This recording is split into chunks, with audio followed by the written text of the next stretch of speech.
Carlos Alcaraz, 22 years old and brimming with unshakable belief, just gave tennis another epic to remember.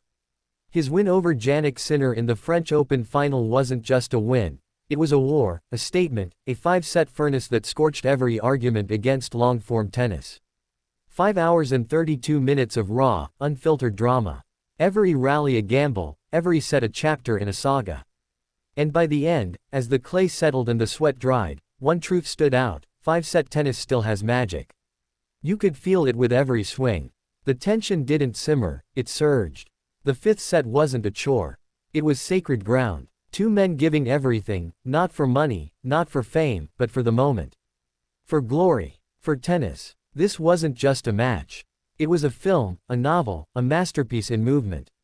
Alcaraz and Sinner painted with topspin and volleys. They built pressure like architects of chaos, then released it in explosive shot-making. Somewhere, in the quiet corners of the internet, the haters of five-set tennis watched in silence. What could they say now? This is why tennis matters. Sinner came out sharp, clinical, intent. He wasn't here to be second best. The Italian was precise early, pinning Alcaraz back with depth and timing. But Alcaraz never breaks. He bends, he stretches, he digs, and then he bursts back with brilliance. The match turned when Sinner blinked for a moment. That's all Alcaraz needed. A sliver of hope, a breath of doubt. He wrapped himself around the chance like a python and squeezed the air out of the Italian's rhythm. Momentum flipped, re-flipped, spun around and danced in circles. One moment it belonged to Sinner. The next, Alcaraz surged forward with forehands like cannonballs. Both men cramping, both gasping, yet both refusing to yield. And that's what makes it special. The format demands you stay. You grow into the match. You see the narrative unfold. No quick fixes. No shortcuts. In a world obsessed with speed, five-set tennis demands patience. It rewards investment. It builds heroes the hard way.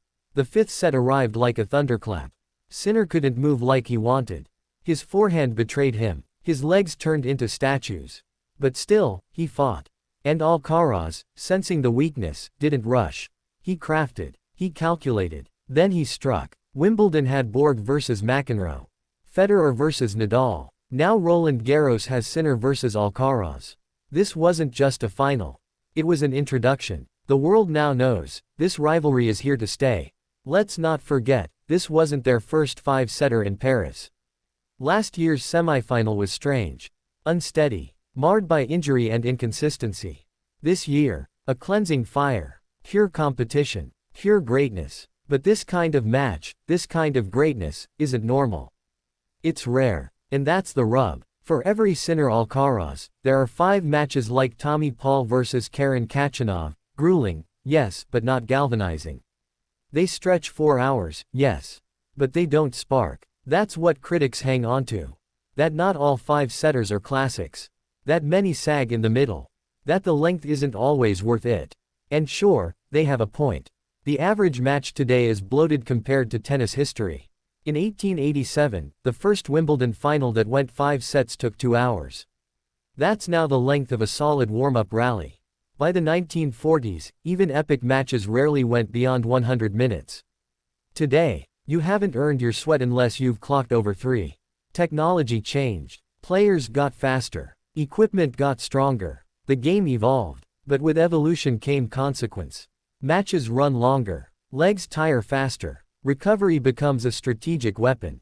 Ask Jack Draper. At this year's Australian Open, he ran through 3 5-set marathons, then had to quit mid-match against Alcaraz.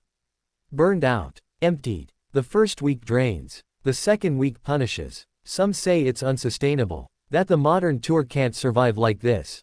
That long matches wreck players, ruin schedules, dull rivalries. Maybe. But what's the alternative? 3-set finals. No thanks. Cut the soul out of tennis and you're left with a shell.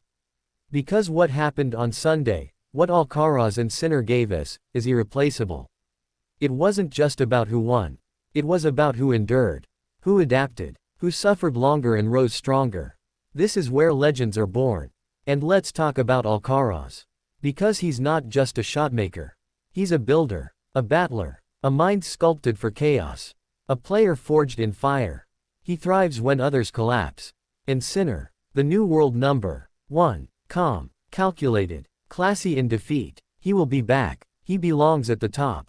He isn't going anywhere. They will meet again. Maybe at Wimbledon. Maybe in New York. Maybe 10 more times in the next 3 years. Each time, 5 sets won't just be an option. It'll be the only way to do justice to the story. Because the story is no longer just about shots. It's about moments, endurance, heart. Take 5 sets away, and you take away the context. You take away the pressure cooker. The evolution from tension to transcendence. Tennis is at its best when it's pushed to the limit. When players are forced to summon something deeper. That's what Alcaraz did on Sunday. That's what Sinner matched until his body couldn't anymore. We saw courage. We saw collapse. We saw genius. And we saw why 5 sets still matter. Not always. Not everywhere. But when it works, it's everything. The match might be over. The trophy lifted. The speech is done. But the echo, that will last forever.